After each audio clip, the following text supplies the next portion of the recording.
கர்ப்பம் கொண்ட மாமரம். ஒரு சமயம் நாப்பூர் காட்டுல ரொம்ப கடுமையான தண்ணீர் பஞ்சம் வந்துச்சு. தண்ணீர் இல்லாம அந்த காட்டுல வாழ்ந்த பறவைகளும் விலங்குகளும் ரொம்ப கஷ்டப்பட்டாங்க. ஒரு நாள் மீனுக்குருவி தண்ணீரை தேடி காட்டுல பல்வேறு இடங்களுக்கு அலைஞ்சது. ஆனா எங்க தேடியுமே மீனுக்குருவிக்கு தண்ணீர் கிடைக்கல. நான் தண்ணி குடிச்சு 2 நாள் ஆச்சு. என் தொண்டை எல்லாம் வறண்டு போயிடுச்சு. இன்னைக்கு எப்படியாச்சும் நான் தண்ணீர் குடிச்சே ஆகணும். பக்கத்து காட்டுலயாச்சும் தண்ணி கிடைக்குதான்னு பார்த்துட்டு வரலாம் அப்படின்னு சொன்ன மீனுக்குருவி பக்கத்து காட்டை நோக்கி பறந்து போச்சு. ரொம்ப நேரம் தேடியும் மீனுக்குருவிக்கு எந்த தண்ணீரும் கிடைக்கல. இதனால சோர்ந்து போன மீனுக்குருவி ஒரு மரத்தோட கிளையில உட்கார்ந்து இருந்துச்சு. அந்த சமயத்துல மீனுக்குருவியோட கண்களுக்கு ஒரு சின்ன குளம் தென்பட்டுச்சு. ஆகா, அங்க சின்னதா ஒரு குளம் இருக்கு. இவ்வளவு தூரம் பறந்து வந்ததுக்கு எனக்கு தண்ணீர் கிடைக்க போகுது அப்படின்னு சொன்ன மீனுக்குருவி ரொம்ப வேகமா அந்த குளத்தை நோக்கி பறந்து போச்சு. பிறகு தன்னோட தாகம் தீர அந்த குளத்துல இருந்த தண்ணீரை குடிச்சது. அந்த சின்ன குளத்தோட பக்கத்துல ஒரு பலா மரமும் ஒரு மாமரமும் இருந்துச்சு. 2 மரங்களும் தங்களுக்குள்ள இப்படி பேசிக்கிட்டு இருக்கிறத மீனுக்குருவி கேட்டுச்சு. ஒரு அழகான மரம்னா எப்படி இருக்கணும்னு தெரியுமா? அதனோட இலைகள் எல்லாம் பச்சை பசேல்னு இருக்கணும். அதனோட கனிகளும் மஞ்சன்னு தங்க நிறத்துல இருக்கணும். நீயும் தான் இருக்கியே, உன்னோட இலைகளை பாரு, எவ்வளவு பெருசா அசிங்கமா இருக்கு. அது மட்டும் இல்ல, உன்னோட கனிகள் எவ்வளவு பெருசு. அதுவும் இல்லாம முள்ளா. சீச்சி, உன்னை பாக்குறதுக்கே அருவருப்பா இருக்கு. ஆனா மாமரமே, என்னோட கனிகளும் உன்னோட கனிகள மாதிரி சுவையானது. சுவை மட்டும் இருந்தா போதுமா? உன்னோட முட்களை கண்டாலே பறவைகள் எல்லாம் பயந்து ஓடிடுவாங்க. என் மாம்பழத்தை தேடிதான் எல்லா பறவைகளும் வருவாங்க. அது உனக்கு தெரியும் இல்ல? மாமரமே, ஒவ்வொரு மரங்களுக்கும் ஒவ்வொரு தனித்தன்மை இருக்கு. என்னோட தனித்தன்மையை நினைச்சு நான் சந்தோஷம்தான் படுறேன். சந்தோஷப்படுறியா? உன்னோட நிலைமைய நினைச்சு நீ வருத்தப்படணும், முட்டாள் மரமே. மாமரமே, பலமரம் சொல்றது சரிதான். ஒவ்வொரு மரத்துக்கும் ஒரு தனி சிறப்பு இருக்கு. அதை நாம மதிக்கணும். அவங்க கிட்ட இருக்கிற தனி சிறப்பை நாம குறை சொல்ல கூடாது. நீ யாரு? நீ எதுக்காக என்கிட்ட வந்து அறிவுரை சொல்லிக்கிட்டு இருக்க? என் பேரு மீனு. நான் பக்கத்து காட்டுல இருந்து தண்ணி குடிக்கிறதுக்காக இங்க வந்தேன். ஹே குருவி, உன் வேலைய மட்டும் பாத்துக்கிட்டு போ. தேவையில்லாம என்கிட்ட அறிவுரை சொல்ற வேலை வச்சுக்காத. மாமரம் இப்படி கோபமா பேசினதுமே மீனுக்குருவி எதுவுமே சொல்லாம அங்கிருந்து பறந்து போயிடுச்சு. என்ன மீனு, ரொம்ப சந்தோஷமா பறந்து வர? உனக்கு குடிக்கிறதுக்கு தண்ணி கிடைச்சதா? ஆமா காலுவனா, நான் பக்கத்து காட்டுல போய் தண்ணி குடிச்சிட்டு வரேன். அங்க ஒரு சின்ன குளத்துல தண்ணீர் இருக்கு. காலு, வாங்க காலு, நான் ரொம்ப தாகமா இருக்கேன். இப்பவே பக்கத்து காட்டுக்கு போலாம் அப்படின்னு பேசிக்கிட்டே காகங்கள் பக்கத்து காட்டை நோக்கி வேகமா பறந்து போனாங்க. பிறகு காலுவும் ராணியும் அந்த குளத்துல இருக்கிற தண்ணீரை வயிறு நிறைய குடிச்சாங்க. அந்த நேரத்துல ராணிக்காகவும் குளத்தோட பக்கத்துல இருந்த மாமரத்தை பார்த்துச்சு. உடனே ராணிக்காகவும் அந்த மரத்துல இருந்த ஒரு மாம்பழத்தை பறிக்க ஆரம்பிச்சது. சீச்சி, இந்த காக்கா எவ்வளோ கருப்பா இருக்கு. ஹே காக்கா, நீ எல்லாம் என்னோட பழத்தை தொடவே கூடாது. நீ என் பழத்தை தொட்ட நானும் உன்ன மாதிரி கருப்பா மாறிடுவேன். ஹே மாமரமே, என்கிட்ட யாரும் இப்படி பேசுனதே இல்ல. நாங்க எத்தனையோ மரத்துல போய் பழங்களை சாப்பிட்டுருக்கோம். நீங்க எத்தனை மரத்துல வேணும்னாலும் பழங்களை சாப்பிட்டுருக்கலாம். ஆனா என்னோட பழங்களை சாப்பிடணும்னா அதுக்கு ஒரு தகுதி வேணும். ஹே மாமரமே, நாங்க யாருன்னு தெரியாம எங்க கிட்ட பேசிக்கிட்டு இருக்க. எங்க கிட்ட வம்பு வச்சுக்கிட்ட நீ ரொம்ப வருத்தப்படுவ. சி, போங்க காகங்களே. உங்களை மாதிரி அசிங்கமான காகங்கள் கிட்ட நான் பேசுறதே கிடையாது. மாமரமே, அந்த பறவை கிட்ட இப்படி பேசாத. அவங்களோட மனசு எவ்வளோ கஷ்டப்படும். ஹே மாமரமே, எங்க கிட்ட இப்படி பேசுனதுக்கு நீ ரொம்ப வருத்தப்பட போற அப்படின்னு சொல்லிட்டு காலுவும் ராணியும் ரொம்ப கோபத்தோட அங்கிருந்து பறந்து போனாங்க. அப்படியே ராத்திரி நேரம் வந்துச்சு. மாமரமும் பலாமரமும் ரொம்ப அயர்ந்து தூங்கிக்கிட்டு இருந்தாங்க. ஆனா காலுவும் ராணியும் அந்த மாமரத்தை எப்படி பழி வாங்கணும்னு யோசிச்சுக்கிட்டு இருந்தாங்க. ராணி, என்கிட்ட இருக்கிற பாட்டில பாத்தியா? இது மொத்தத்தையும் அந்த மாமரத்து மேல ஊத்திட்டா போதும். அந்த மாமரம் முழுவதும் கரிஞ்சு போயிடும். ரொம்ப நல்லது காலு. அந்த மாமரத்தை நாம பழி வாங்கியே தீரணும். இப்போ அந்த மரம் நல்லா தூங்கிக்கிட்டு இருக்கும். வாங்க இப்பவே போய் நம்ம வேலையை காட்டுவோம் அப்படின்னு சொல்லிட்டு காலுவும் ராணியும் பக்கத்து காட்டை நோக்கி பறந்து போனாங்க. ராணிக்காகவும் அந்த பாட்டில்ல இருந்த மொத்த விஷத்தையும் மாமரத்தோட வேர்கள்ல ஊட்டுச்சு. அத ஊட்டுன கொஞ்ச நேரத்திலேயே அந்த மாமரம் முழுவதும் கருகினதா மாறிடுச்சு. இத பார்த்த 2 காகங்களும் ரொம்ப சந்தோஷப்பட்டாங்க. ஹே மாமரமே, எங்க கிட்டயா வம்பு வச்சுக்கிற? இன்னையோட உன் கதை முடிஞ்சது அப்படின்னு சொல்லிட்டு 2 காகங்களும் தங்களோட வீட்டுக்கு பறந்து போயிட்டாங்க. அப்படியே மறுநாள் பொழுது விடிஞ்சது. மாமரம் தான் நிலைமைய பார்த்து ரொம்ப அதிர்ச்சி ஆகிடுச்சு. அச்சச்சோ, என்னோட அழகான இலைகளுக்கு என்னாச்சு? என்னோட கனிகள் எல்லாம் எப்படி இப்படி கருப்பா மாறுச்சு? என்னையே எனக்கு பிடிக்கல. அந்த நேரத்துல காலுவோ ராணியும் மறுபடியும் அந்த மாமரத்தோட பக்கத்துல வந்தாங்க. ஹே மாமரமே, எங்களை கருப்புன்னு சொன்ன, ஆனா நீ இப்போ எங்களை விட கருப்பா இருக்க.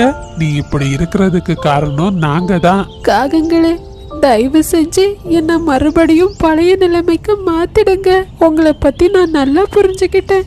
இனிமே உங்ககிட்ட எந்த வம்பும் நான் வச்சுக்க மாட்டேன். எங்களுக்கு உன்னை கரிய வைக்க மட்டும்தான் தெரியும். இதுக்கு தீர்வு எங்களுக்கு தெரியாது அப்படின்னு சொல்லிட்டு 2 காகங்களும் அங்கிருந்து பறந்து போயிட்டாங்க. நீ கவலைப்படாத மாமரமே, உன்னோட இந்த பிரச்சனையை சரி பண்றதுக்கான வழி எனக்கு தெரியும். நான் உனக்கு உதவி செய்யறேன். அந்த சமயத்துல மீனுக்குருவி அந்த குளத்துக்கு தண்ணீர் குடிக்க வந்துச்சு. சின்ன குருவி, நீ எனக்காக ஒரு உதவி செய்வியா? என்னோட வேர்கள்ல இருந்து நீ கொஞ்சம் வெட்டி எடுத்து அது கூட வேப்ப இலைகளையும் மஞ்சள் மூலிகைகளையும் சேர்த்து அதனோட சாறை எடுத்து நீ மாமரத்தோட வேர்களுக்கு ஊற்று. அப்படி செய்தா மாமரம் மறுபடியும் பழையது மாதிரி மாறிடும். பலாமரமே, நான் நிச்சயமா செய்றேன். உங்களோட குணத்தை பார்த்து நான் ரொம்ப ஆச்சரியப்படுறேன் அப்படின்னு சொன்ன மீனுக்குருவி பலாமரத்தோட வேர்கள்ல ஒரு பகுதியை வெட்டி எடுத்துச்சு. பிறகு பலாமரம் சொன்னபடியே கொஞ்சம் மூலிகைகளை சேர்த்து சாரை தயார் செய்தது. தான் தயார் செய்த சாரை மீனுக்குருவி அந்த மாமரத்தோட வேர் பகுதியில ஊத்துச்சு. இப்படியே தினம் தினம் மீனுக்குருவி அந்த மருந்த ஒருவேளை மாமரத்துக்கு ஊத்திக்கிட்டே இருந்துச்சு. கொஞ்ச நாட்கள்லயே அந்த மாமரம் மறுபடியும் பழைய நிலைமைக்கு வந்துடுச்சு. பலாமரமே, உனக்கு ரொம்ப ரொம்ப நன்றி. நான் தினமும் உன்னை காயப்படுத்துவேன். ஆனா நீ உன்னோட வேர்களையே கொடுத்து என்னைய மறுபடியும் உயிர் வாழ வச்சிருக்க. மாமரமே, இப்ப உனக்கு புரியுதா? அழகு என்கிறது வெளித்தோற்றத்துல கிடையாது, நம்மளோட குணத்திலையும் மற்றவங்களுக்கு உதவி செய்யறதுலயும் தான் இருக்கு. நாம எதை மத்தவங்களுக்கு கொடுக்கறோமோ அதுதான் நமக்கு திருப்பி கிடைக்கும். அதை என்னைக்குமே நீ மறந்துடாத. மறக்க மாட்டேன் பலாமரமே. இனிமே எல்லார்கிட்டையும் அன்பாகவே நான் நடப்பேன். உங்ககிட்ட இந்த மாற்றத்தை பார்த்ததுல எனக்கும் ரொம்ப சந்தோஷம். மீனுக்குருவி செய்த உதவிக்கு கைமாறா பலாமரமும் மாமரமும் மீனுக்குருவிக்கு நிறைய பழங்களை கொடுத்துச்சு. அன்னில இருந்து மாமரமும் தன்னோட கர்வத்தை விட்டுட்டு எல்லா பறவைகள் கூடயும் எல்லா மரங்கள் கிட்டையும் ரொம்ப அன்பா பழக ஆரம்பிச்சது. காலம் நாபூருங்கிற ஒரு அழகான காடு ஒண்ணு இருந்துச்சு. அந்த காட்டுல வாழ்ந்த பறவைகள் எல்லாம் ஒருத்தருக்கு ஒருத்தர் உதவி செய்து யாரும் யார் கூடயும் சண்டை போடாம ரொம்ப அமைதியா வாழ்ந்து வந்தாங்க. ஆனா அந்த காட்டுல 2 கெட்ட காகங்கள் இருந்தாங்க. அவங்க யாருக்குமே எந்த உதவியுமே செய்ய மாட்டாங்க. எப்போதுமே எல்லார்கிட்டையும் சண்டை போட்டுக்கிட்டு தான் இருப்பாங்க. ஒரு நாள் அந்த காட்டுல கருமேகங்கள் சூழ்ந்து பலமா மழை பெய்ய ஆரம்பிச்சது. காட்டுல எங்க பார்த்தாலும் இடியும் மின்னலும் ஜோரா மழையும் தான் இருந்துச்சு. அந்த நேரத்துல மீனுக்குருவி ரொம்ப வருத்தத்துல தான் வீட்டுல உட்கார்ந்து இருந்துச்சு. சாராவுக்கு ரொம்ப காய்ச்சல் அடிக்குது. இதை இப்படியே விட்டா சரியாகாது. நான் எப்படியாச்சும் வைத்தியர்கிட்ட போய் மருந்து வாங்கிட்டு வரேன். ஆனா அம்மா, மழையும் இடியும் ரொம்ப அதிகமா இருக்கேம்மா. குக்கு, சாரா இப்படி காய்ச்சல்ல கஷ்டப்படுறது என்னால பார்க்க முடியல.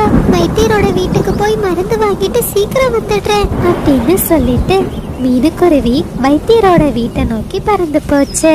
மழையையும் மின்னலையும் பொருள்படுத்தாம ரொம்ப வேகமா வைத்தியரோட வீட்டை நோக்கி போய்கிட்டு இருந்துச்சு. ஆனா நேராக நேராக மின்னலோட தாக்கம் ரொம்ப அதிகமா இருந்துச்சு. ரொம்ப மின்னல் அடிக்குது. இந்த மின்னலால என்னால சரியா பறக்க முடியல. காலு அண்ணாவோட வீடு பக்கத்துல தான் இருக்கு, அவர்கிட்ட போய் கொடை கேட்கலாம் அப்படின்னு சொன்ன மீனுக்குருவி காலுக்காகத்தோட வீட்டுக்கு பறந்து போச்சு. மீனுக்குருவி காகங்களோட வீட்டை வேகமா தட்டுச்சு. அந்த சமயத்துல காலுவோ ராணியோ தான் வீட்டுல படுத்து நிம்மதியா மழைய ரசிச்சுக்கிட்டு இருந்தாங்க. அடைச்ச மழைக்காலம் வந்தாலே போதும், இந்த காட்டுல இருக்கிற குருவிகளுக்கு வேற வேலையே இல்ல. யாரு வந்திருக்கீங்க? காலு அண்ணா, நான் மீனு வந்திருக்கேன். ஒரு முக்கியமான விஷயம், உங்க வீட்டோட கதவை திறங்க. காலு, அந்த குருவிக்கு என்ன வேணும்னு கேட்டுட்டு வாங்க. என்ன மீனு, இந்த மழையில இங்க வந்திருக்க? உனக்கு என்ன வேணும்? ஹலோ அண்ணா, சாராவுக்கு ரொம்ப காய்ச்சல் அடிக்குது. நான் மருந்து வாங்குறதுக்காக வைத்தியரோட வீட்டுக்கு போறேன். மீனுக்குருவி இப்படி பேசிக்கிட்டு இருந்ததை கேட்டதுமே ராணிக்காகவும் தான் வீட்டுல இருந்து வெளியே வந்துச்சு. இங்க என்ன காலு ராணி வைத்தியசாலைனா போர்டு வச்சிருக்கோம், மருந்து வாங்கணும்னா வைத்தியரோட வீட்டுக்கு போ, அதுக்கு எதுக்கு இங்க வந்திருக்க? ரொம்ப மின்னலா இருக்கு, என்னால ரொம்ப வேகமா பறக்க முடியல. அதான் உங்க வீட்டுல ஏதாச்சும் கொடை இருந்தா எனக்கு கொடுங்க. ஏய், இங்க கொடையும் இல்ல ஒண்ணும் இல்ல, இங்க இருந்து போயிடு. ராணி, அந்த குருவி என்னதான் சொல்லுதுன்னு கேளு. காலு, உங்களுக்கு ஒண்ணும் தெரியாது, முதல்ல வீட்டுக்குள்ள போங்க அப்படின்னு சொன்ன ராணிக்காக நான் வீட்டுக்குள்ள போய் கதவை சாத்திடுச்சு. காகங்கள் இப்படி நடந்துகிட்டது மீனுக்குருவிக்கு ரொம்ப வருத்தத்தை கொடுத்துச்சு. மீனுக்குருவி மறுபடியும் வைத்தியரோட வீட்டை நோக்கி பறக்க ஆரம்பிச்சது. மீனுக்குருவி ரொம்ப வேகமா பறந்துகிட்டு இருக்கிறத தான் வீட்டுல உட்கார்ந்தபடியே புறா பார்த்துக்கிட்டு இருந்துச்சு. இந்த மழையில மீனுக்குருவி எதுக்காக இவ்வளோ வேகமா போய்கிட்டு இருக்குன்னு தெரியல. என்னங்க, ஒருவேளை அந்த குருவிக்கு ஏதாச்சும் பிரச்சனை இருக்கும், அதை கூப்பிடுங்க, நாம என்னன்னு கேட்கலாம். மீனு, மீனு இங்க வா. மீனு, என்னாச்சு உனக்கு? புறாவோட சத்தத்தை கேட்டதுமே மீனுக்குருவி புறாவோட வீட்டுக்கு வந்துச்சு. புறாண்ண, என்ன விஷயம், சீக்கிரம் சொல்லுங்க, நான் இப்பவே கிளம்பி ஆகணும். இந்த மழையில நீ இவ்வளோ வேகமா எங்க போய்கிட்டு இருக்க? பாரு, வானிலை வேற ரொம்ப மோசமா இருக்கு. புறாண்ண, என் பொண்ணு சாராவுக்கு உடம்பு சரியில்லை, அவளுக்கு ரொம்ப காய்ச்சலா இருக்கு, அதனாலதான் மருந்து வாங்குறதுக்காக வைத்தியரோட வீட்டுக்கு போய்கிட்டு இருக்கேன். என்னங்க, வானிலை ரொம்ப மோசமா இருக்கு, நீங்க மீனுக்குருவி கூட போயிட்டு வாங்க. மீனு, நானும் உன் கூட வைத்தியரோட வீட்டுக்கு வரவா? புறாண்ண, உங்களுக்கு ரொம்ப ரொம்ப நன்றி, நான் ரொம்ப பயந்து போயிருக்கேன், நீங்களும் வந்தீங்கன்னா எனக்கு ரொம்ப தைரியமா இருக்கும். உடனே புறாவும் மீனுக்குருவி கூட வைத்தியரோட வீட்டை நோக்கி பறந்து போச்சு. ரெண்டு பறவைகளும் ஒரு அடர்த்தியான காட்டு பகுதியை கடந்துகிட்டு இருந்தாங்க. அந்த சமயத்துல ரெண்டு ஆந்தை திருடர்கள் மீனுக்குருவியையும் புறாவையும் வழிமறிச்சாங்க. ஹே பறவைகளா, ஒழுங்கா உங்ககிட்ட இருக்கிறதே எங்க கிட்ட கொடுத்துடுங்க, இல்ல தேவையில்லாம நீங்க இறந்து போக வேண்டிய நிலைமை வரும். எங்க கிட்ட எதுவுமே இல்ல, தயவு செஞ்சு எங்களை போக விடுங்க. ஹே குருவிகளா, சொன்னா கேட்க மாட்டீங்க. என் கையில இருக்கிற கத்திய பாத்தீங்களா? ஆண்டையாரே, என் பொண்ணுக்கு உடம்பு சரியில்லை, அவளுக்கு மருந்து வாங்க தான் நாங்க போய்கிட்டு இருக்கோம், நிஜமா எங்க கிட்ட எதுவுமே இல்ல. அண்ணா, இவங்க கிட்ட எதுவுமே இல்லைன்னு தான் நினைக்கிறேன், இவங்கள போக விடு. ஹே பறவைகளா, எதுவுமே இல்லாம நீங்க எதுக்காக வெளியே வர்றீங்க? எனக்கு கோவம் வர்றதுக்குள்ள இங்க இருந்து ஓடி போயிடுங்க அப்படின்னு அந்த ஆந்தை திருடன் சொன்னதுமே மீனுக்குருவியும் புறாவும் ரொம்ப வேகமா அங்கிருந்து பறந்து போயிட்டாங்க. ஒரு வழியா ரெண்டு பறவைகளும் வைத்தியரோட வீட்டுக்கு வந்தாங்க. வைத்தியரையா, வைத்தியரையா, தயவு செஞ்சு உங்க வீட்டோட கதவை திறங்க. பறவைகளா, என்ன இந்த மழையில இங்க வந்திருக்கீங்க? அப்படி என்ன அவசரம்? வைத்தியரையா, என் குழந்தைக்கு ரொம்ப காய்ச்சல் அடிக்குது, தயவு செஞ்சு நீங்க காய்ச்சலுக்கான மருந்து தாங்க. உடனே கொஞ்ச நேரத்திலேயே வைத்தியரும் அந்த காய்ச்சலுக்கான மருந்து தயார் செய்து மீனுக்குருவி கிட்ட கொடுத்துச்சு. குருவி, கவலைப்படாத, உன் குழந்தையோட காய்ச்சல் நாளைக்கே சரியாகிடும். இந்த மருந்த ஒரு வேளைக்கு 3 சொட்டு வச்சு உன் குழந்தைக்கு கொடு. மீனு, வா, சீக்கிரம் போலாம். நேராக வானிலை ரொம்ப மோசமாக்கிக்கிட்டு வருது. மருந்த வாங்கினதுமே மீனுக்குருவியும் புறாவும் தங்களோட வீட்டை நோக்கி பறந்து போனாங்க. அந்த சமயத்துல மறுபடியும் அவங்க அந்த அடர்ந்த காட்டு பகுதியை கடந்துகிட்டு இருந்தாங்க. அந்த நேரத்துல யாரோ உதவிக்காக கூப்பிடுற சத்தம் மீனுக்குருவிக்கு கேட்டுச்சு. அச்சோ, என் தம்பியை யாராச்சும் காப்பாத்துங்க. என் தம்பி இந்த மரத்தோட அடியில மாட்டிக்கிட்டான். புறாவும் மீனுக்குருவியும் ரொம்ப கஷ்டப்பட்டு அந்த மரத்தோட அடியில இருந்த ஆந்தையோட தம்பிய வெளியே எடுத்தாங்க. பறவைகளே, உங்களுக்கு ரொம்ப ரொம்ப நன்றி. எங்களை மன்னிச்சிடுங்க. தேவையில்லாம நாங்க உங்களை தொந்தரவு செய்துட்டோம். ஆந்தை சகோதரர்களே, நீங்க தீய செயல்களை செய்யாம நல்ல செயல்களை செய்யுங்க. அப்பதான் உங்க வாழ்க்கையில அமைதியும் சந்தோஷமும் நிலவும் அப்படின்னு சொல்லிட்டு மீனுக்குருவியும் புறாவும் மறுபடியும் தங்களோட வீட்டுக்கு பறந்து போனாங்க. அக்கா அக்கா, நீ பயப்படாத, அம்மா வந்துட்டாங்க. இனிமே உனக்கு காய்ச்சல் சரியாகிடும். சாரா, கவலைப்படாத, நான் கொடுக்கிற மருந்தை குடிச்சா உன்னோட காய்ச்சல் சீக்கிரம் சரியாகிடும் அப்படின்னு சொன்ன மீனுக்குருவி சாராவுக்கு அந்த மருந்துல 3 சொட்டை குடிக்க கொடுத்துச்சு. மீனு, நான் வீட்ல இருந்து வந்து ரொம்ப நேரம் ஆகிடுச்சு. நான் இப்போ என் வீட்டுக்கு கிளம்புறேன். புறானு, உங்களுக்கு ரொம்ப ரொம்ப நன்றி. நீங்க மட்டும் இல்லைன்னா நான் எப்படி மருந்து வாங்கியிருப்பேன்னு எனக்கு தெரியாது. பிறகு புறாவும் தன்னோட வீட்டை நோக்கி பறந்து போச்சு. அப்படியே மறுநாள் காலையில வந்துச்சு. ஒரு வழியா காட்டுல மழை முடிஞ்சு அமைதியான சூழல் நிலவுச்சு. மீனுக்குருவியோ தான் குழந்தைங்களை கூட்டிக்கிட்டு தான் வீட்டுல இருந்து வெளியே வந்துச்சு. அம்மா, எனக்கு இப்போ காய்ச்சல் எல்லாம் போயிடுச்சு. அம்மா, இனிமே நான் அக்கா கூட விளையாடலாமா? தாராளமா விளையாடலாம் குக்கு அப்படின்னு மீனுக்குருவியும் குழந்தைங்களும் பேசிக்கிட்டு இருந்த நேரம் ராணிக்காகவும் ரொம்ப வேகமா மீனோட வீட்டை நோக்கி பறந்து வந்துச்சு. மீனு மீனு, எனக்கு தயவு செஞ்சு உதவி பண்ணு, என் கூட வா. ராணி அக்கா, என்ன ஆச்சு? முதல்ல என்ன நடந்ததுன்னு சொல்லுங்க. மீனு, என் வீட்டோட மேற்கூரை உடைஞ்சு விழுந்துடுச்சு. என் பையன் ராஜு உள்ள மாட்டிக்கிட்டு இருக்கான். என்னால அவனை எடுக்கவே முடியல. கவலைப்படாதீங்க ராணி அக்கா, நான் இப்பவே வரேன் அப்படின்னு சொன்ன மீனுக்குருவி ராணிக்காகத்துக்கு கூட அதனோட வீட்டுக்கு பறந்து போச்சு. மற்ற பறவைகளும் வேகமா ராணியோட வீட்டுக்கு வந்தாங்க. எல்லா பறவைகளும் ஒன்று சேர்ந்து மெதுவா ஒவ்வொரு மரக்கட்டைகளா நீக்கினாங்க. ராஜுவை ரொம்ப கவனமா இடிபாடுகள்ல இருந்து வெளியே எடுத்தாங்க. தன்னோட பையனை பார்த்ததுமே காலுவும் ராணியும் ரொம்ப சந்தோஷப்பட்டாங்க. நண்பர்களே, தயவு செஞ்சு என்ன மன்னிச்சிடுங்க. இதுவரை உங்க யாருக்குமே நான் எந்த உதவியுமே செய்யல. ஆனா எனக்கு ஒரு கஷ்டம் வரும்போது நீங்க எல்லாரும் எனக்கு உதவி செய்திருக்கீங்க. ராணி அக்கா, இப்பவாச்சும் புரிஞ்சதா? நாம எல்லாரும் ஒற்றுமையா இருந்தா நம்ம காடு ரொம்ப சந்தோஷமாகவும் அமைதியாகவும் இருக்கும். ஆமா ஆமா மீனு, நீ சொல்றது சரிதான். இனிமே நானும் ராணியும் உங்களை மாதிரி எல்லாருக்கும் உதவி செய்வோம். அந்த நேரத்துல அந்த திருட்டு சகோதரர்கள் அந்த இடத்துக்கு வந்தாங்க. பறவைகளே, எங்களை பார்த்து யாரும் பயப்படாதீங்க. இனிமே நீங்க எல்லாரும் அடர்ந்த காடு வழியா சந்தோஷமா பயம் இல்லாம போகலாம். நானும் என் தம்பியும் திருந்திட்டோம் அப்படின்னு அந்த ஆந்தை திருடர்கள் சொன்னதுமே எல்லா பறவைகளும் ரொம்ப சந்தோஷப்பட்டாங்க.